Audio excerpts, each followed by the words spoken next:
You know, it's amusing how life takes unexpected turns. Just yesterday I was kneading dough, lost in the aroma of fresh basil and tomatoes, and today, believe it or not, I found myself at a traditional salmon nori performance. It was an impromptu decision, but not one I regret. Salmon nori, my friend, is like a symphony of history told through rhythmic beats. There were these distinctive beats created by the Jing, Jangu, Buk, and Kwangwari, echoing tales of our ancestors and painting scenes from our rich history. To top it off, the vibrant costumes of the performers, it was like watching a painting come alive. There was this one performer, Sora. Her skills with the percussion were incredible, almost hypnotic. The energy, the atmosphere, it was infectious, something you can't just cook up, it was raw and real.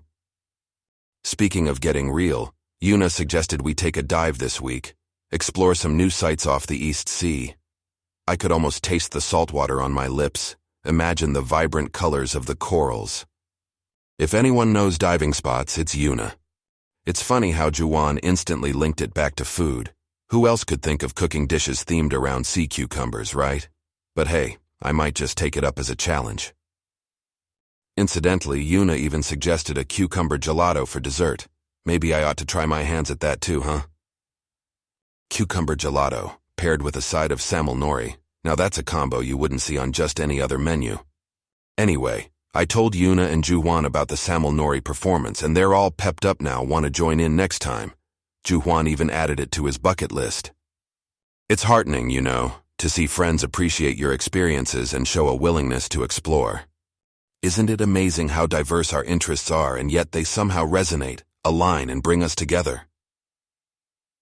Whether it's going on a cultural outing or planning a dive session, it's the joy of sharing these moments that makes them truly special. In between all these, I can't help but dream about new pasta recipes I could concoct. Maybe something infused with the robust flavors of kimchi or a hint of doenjang. Who knows? This mix of cultures is silently stirring my culinary imagination. I feel it bubbling within me, waiting to explode like a sizzling stir-fry. Well, it's getting late and the cucumbers aren't going to turn into a gelato on their own. I need to dive headlong into this adventurous culinary ride.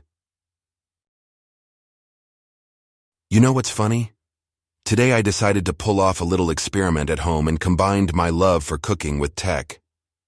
I hosted a cookout with a twist and invited a bunch of tech-savvy friends to have some food fun. Now the rules were simple, making use of only smart appliances to cook. It's like throwing a programmer in a pastry kitchen and asking him to whip up lemon tartlets, you know? The hilarious part was Noah, our friend-proclaimed tech guru, tried his hand on a soufflé using a smart oven, and it was a close call to a kitchen disaster. Quite a twist with the tech maestro, right? But on a brighter side, Ethan surprisingly aced it. Now, who knew our app community guy could connect to a smart pressure cooker better than his Bluetooth earphones, right? Isn't it amazing how people surprise you when you least expect it?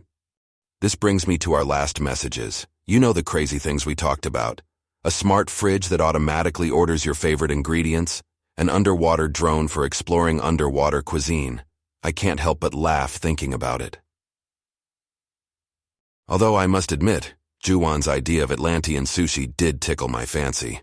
Now, I may not wield the power of Poseidon, but I sure can concoct a killer shrimp tempura sushi roll, right? Oh, speaking of underwater, Yuna and her sea cucumber adventures. I can still feel the sliminess in my hands, and truth to be told, those things actually give me nightmares now. But here's the twist. I'm betting on facing my cucumber's fears. You know, a bit of trauma therapy, although I guess it's a little more tasty this way. All this talk about food has got me raring to go back to the kitchen. I've actually been experimenting with a new kimchi pizza recipe. All those layers of crispy dough, tangy kimchi, and gooey cheese.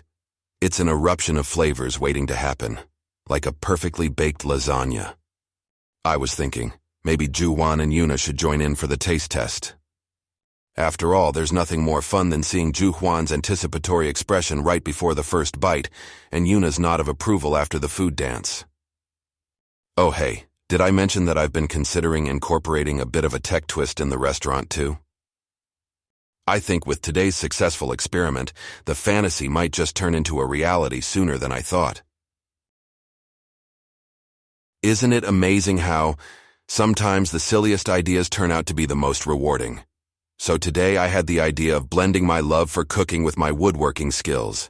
And you know what? I made a rustic dining set out of reclaimed wood and resin. It's got this warm, homely feel to it, something you can't just buy off a store, you know. And you know who'd be proud? David, my mentor, my DIY guru. Had it not been for him, I wouldn't have dared to pull it off, let alone imagine it. In the midst of all this, we had a fun chat with Juwan and Yuna, always the delightful disruptors. Juwan wondered if my risotto for the night was going to be safe from sea cucumbers.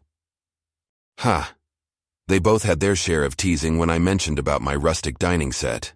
Seems like my endeavors are slowly getting the spotlight in our little group. But you know something, it's kind of inspiring. Our chat got me thinking, what if we did actually have a Netflix series?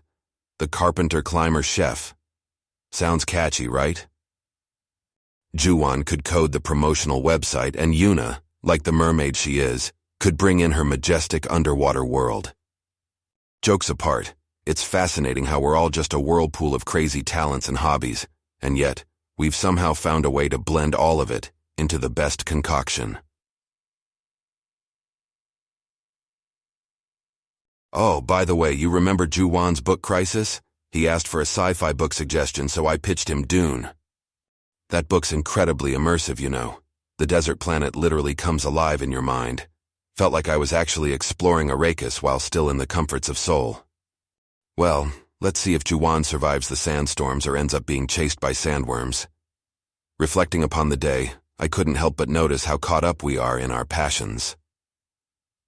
Each of us evolving within our universes, yet managing to coexist and flourish together. It's pretty darn amazing how we stick together despite our hectic dives, our sizzling stir-fries, and our codes of chaos, isn't it?